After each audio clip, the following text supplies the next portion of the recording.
사실입니다. 그가 그동안 저질러온 결정적인 흠결이 없었다면 그런 출생지, 학벌, 현직, 외모 등 여러 면에서 정치적으로 포장하기에 따라서 근사한 정치 상품이 될 수도 있었습니다. 아마도 그는 처음부터 큰 권력에 대한 확신을 갖고 있지는 않았을 것입니다. 그러나 인간의 꿈은 시간과 기회와 함께 성장하게 됩니다. 그는 민정수석으로 재임하면서 내가 저 높은 자리를 노려도 될 수 있겠구나라는 그런 생각을 하게 되었을 것입니다. 그가 법무부 장관을 내략받았을 이후에 열렬하게 반일 메시지를 페북과 트위터로 쏟아낼 때 저는 이런 생각을 했습니다. 저 양반이 확실하게 눈에 들기 위해서 작전에 도입하였구나, 이런 판단과 이런 생각을 했던 적이 있었습니다. 그러나 세상 일이란 것이 모두 그렇듯이 현직에 있을 때와 현직을 물러났을 때는 천양지차, 하늘과 땅의 차이가 발생하게 됩니다. 마치 우리가 용변이 급한 나머지 화장실을 뛰어 들어갈 때와 또 용변을 마친 다음에 화장실을 천천히 나올 때 완전히 다른 기분과 마찬가지입니다. 혹자는 조국이 총선에 출마할 수 있다, 이런 주장을 펼치기도 하지만 제 생각은 좀 다릅니다. 한마디로 조국이란 정치 상품에 대해서는 대통령이나 청와대나 여당은 모두 손절매 상태에 있다고 봅니다. 손절매는 영어로 stop loss,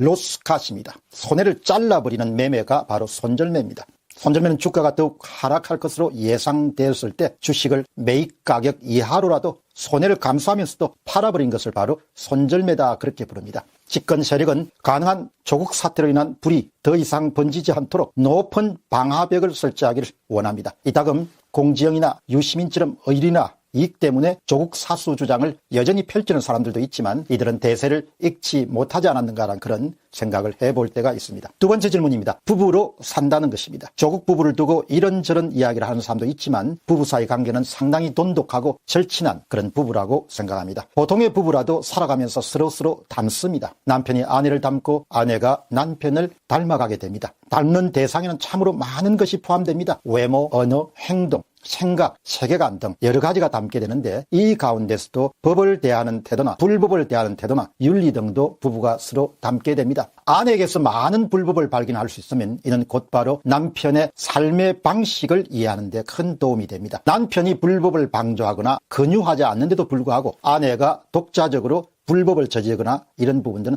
아주 드뭅니다. 아주 예외적입니다. 남편이 불법을 방조하거나 권유하기 때문에 대부분 아내가 그런 행위에 가담하게 됩니다. 따라서 정경심의 죄는 곧바로 조국의 불법에 대해서 시사하는 바가 매우 큽니다. 결국 정경심의 행위 가운데 다른 것들을 잠시 제쳐두더라도 사모펀드와 관련해서는 시작부터 끝까지 조국 부부는 거의 공동작업을 해왔다, 그런 생각을 해보게 됩니다. 그러나 조국은 사모펀드 운용과 투자처 등에 대해서는 나는 아무것도 알지 못했다, 이렇게 국회 청문회를 비롯해서 늘 이 같은 메시지를 발신했습니다. 아마도 알지 못했는지 처음부터 알았는지란 부분들은 검찰의 조사와 증거를 통해서 세상에 그 진실이 밝혀질 것으로 봅니다. 초고속으로 서울대 복직 신청을 하는 것을 미뤄보더라도 조국은 머리로는 사회주의적 평등사회, 공정사회를 그리는 것처럼 보이지만 사적인 이익을 추구하는 것과 관련해서는 세상의 보통 사람들보다 유난히 지나치다고 할 정도로 작은 이익도 챙기는 사람인 것으로 추측됩니다. 결국 그는 소환되어서 검찰 조사를 받을 수밖에 없을 것입니다. 이 과정에서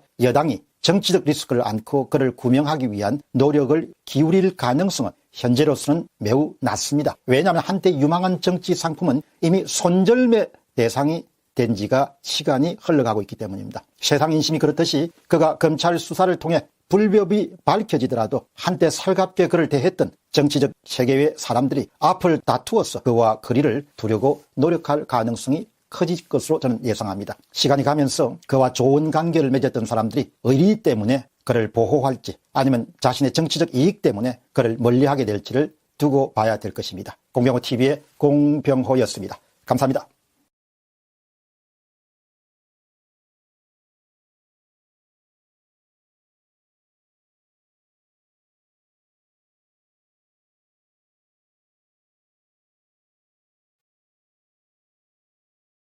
한두 번은 아닙니다. 이번에 문제가 된 발언은 다음과 같습니다. 정경심의 자산관리인이었던 김경록이 인터뷰를 조선일보와 가지려 고민하다 KBS와 만나서 인터뷰를 했고 KBS 실망한 나머지 JTBC와 접촉했지만 거부당하였다, 이런 발언을 방송에서 했습니다. 유시민 씨는 자신이 허위 사실을 말하였음에 대해 곧바로 JTBC가 사과를 요구하고 또 그것이 받아들이지 않을 때는 법적인 조치를 밝겠다, 이렇게 발표가 나고 난 다음에 사실관계 착오와 왜곡된 맥락을 전한 것 둘 모두에 대해서 대해서 JTBC 보도국의 입장이 타당하는 것을 인정하면서 JTBC와 기자, 시청자에게 정중하게 사과한다. 잘못했다는 겁니다. 사실관계를 왜곡했다는 걸 인정한 거죠. 왜곡된 맥락을 전한 건 모두 다 본인이 책임이 있다는 겁니다. 세상에는 잘못을 범하고 난 다음에도 사과하지 않는 사람들이 상당히 많기 때문에 유시민 씨가 사과를 한 것만으로 잘한 일입니다. 그럼에도 불구하고 명백한 거짓, 그러니까 사실관계가 전혀 확인되지 않은 것을 마치 사실인 것처럼 방송에 내보냄으로써 JTBC의 명예를 실추시킨 부분은 제가 갖고 있는 가치 판단의 기준으로 보면 도저히 이해가 되지 않습니다. 이런 일이 한 번 정도면 실수가 있었구나, 그런가 보다라고 이해하고 넘어갈 수 있지만 조국 사태가 진행되면서 여러분도 아시다시피 유시민 씨가 내놓은 거짓말 형진은 그를 아는 많은 사람들로 하여금 유시민이라는 사람을 새롭게 바라보는, 새롭게 평가하는, 새롭게 진단하는 아마 그런 계기를 제공했을 것입니다. 다음 질문 살펴보겠습니다. 거짓말을 계속해서 만들어내는 일. 유시민 씨는 10월 22일 방송에서 또 다른 거짓말을 만들어서 내보냈습니다. 조국 수사에 대해서 윤석열 총장이 허위 보고를 받고 있고 그것이 허위임을 깨닫지 못하고 있다. 귀하는, 다시 하면 윤석열 총장은 부하들에게 쏟고 있다는 것을 말해주고 싶다. 윤석열 총장이 쏟고 있고 그런 것을 유시민 씨가 윤석열 총장에게 말하고 싶다는 것을 방송으로 내보낸 겁니다. 또한 유시민 씨는 이런 이야기를 더 합니다. 윤석열 총장이 조국 수사팀에서 쏟고 있다. 당신은 바보다. 이런 이야기하고 똑같은 거죠. 그런 이런 부연 설명도 더 합니다. 검찰이 조폭적 형태를 보이는 이유가 윤석열 총장이 자기가 미리 중앙지검장 시절부터 협의해서 배치했던 사람들이 피라미드처럼 일사불란하게 받치고 있어서 아무것도 윤석열의 귀에 안 들어가기 때문이다. 그러니까 멍텅구리다. 이런 이야기인 거죠. 또 이런 이야기도 합니다. 조국 가족을 파렴치한 가족 사기단으로 만든 것에 대해 파악을 못하고 있구나. 누가 윤석열이 귀하는 부하들에게 쏟고 있다라는 말을 꼭 해주고 싶다는 것이 바로 유시민 씨의 발언의 요지입니다. 검찰의 철저한 조사가 유시민 씨의 눈에는 조폭적 형태로 보인 모양입니다. 이것은 양식 있는 이 땅의 보통의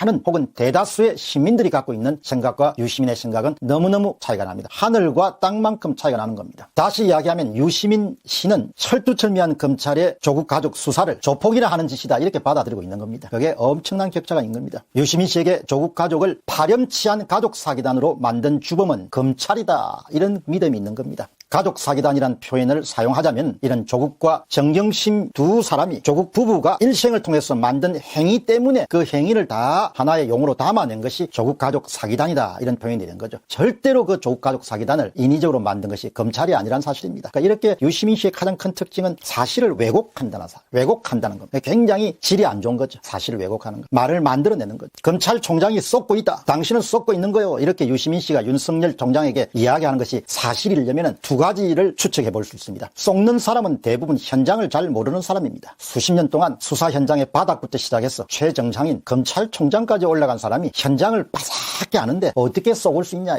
따라서 유시민 씨는 거짓말을 하고 있는 겁니다. 거짓말을 하면 안 되는 거죠. 거짓말을 하고 있는 겁니다. 유시민 씨의 표현대로 조국 가족을 파렴치한 가족 사기단으로 만든 사람은 아무도 없습니다. 조국 부부 스스로가 조국 가족 사기단이라는 표현에 합당할 정도로 불법과 편법을 일관되게 하면서 인생을 살아왔기 때문에 그 마지막 결과물이란 것이 결국은 뭐로 되냐, 조국 가족 사기단이라는 그런 용어가 탄생하게 된 배경이 되는 것이죠. 요약해서 말씀드리면 배움이 많든 적든, 역량이 크든 또 적든, 유명세가 있든 어떻든, 과거가 화려하든 화려하지 않든 간에 사람은 정직하게 반듯하게 인생의 길을 걸어가야 됩니다. 유시민 씨에게 해주고 싶은 이야기는 사람은 반듯하게 정직하게 인생의 길을 걸어가야 되고 세상을 대해야 된다, 그런 조언을 전하고 싶습니다.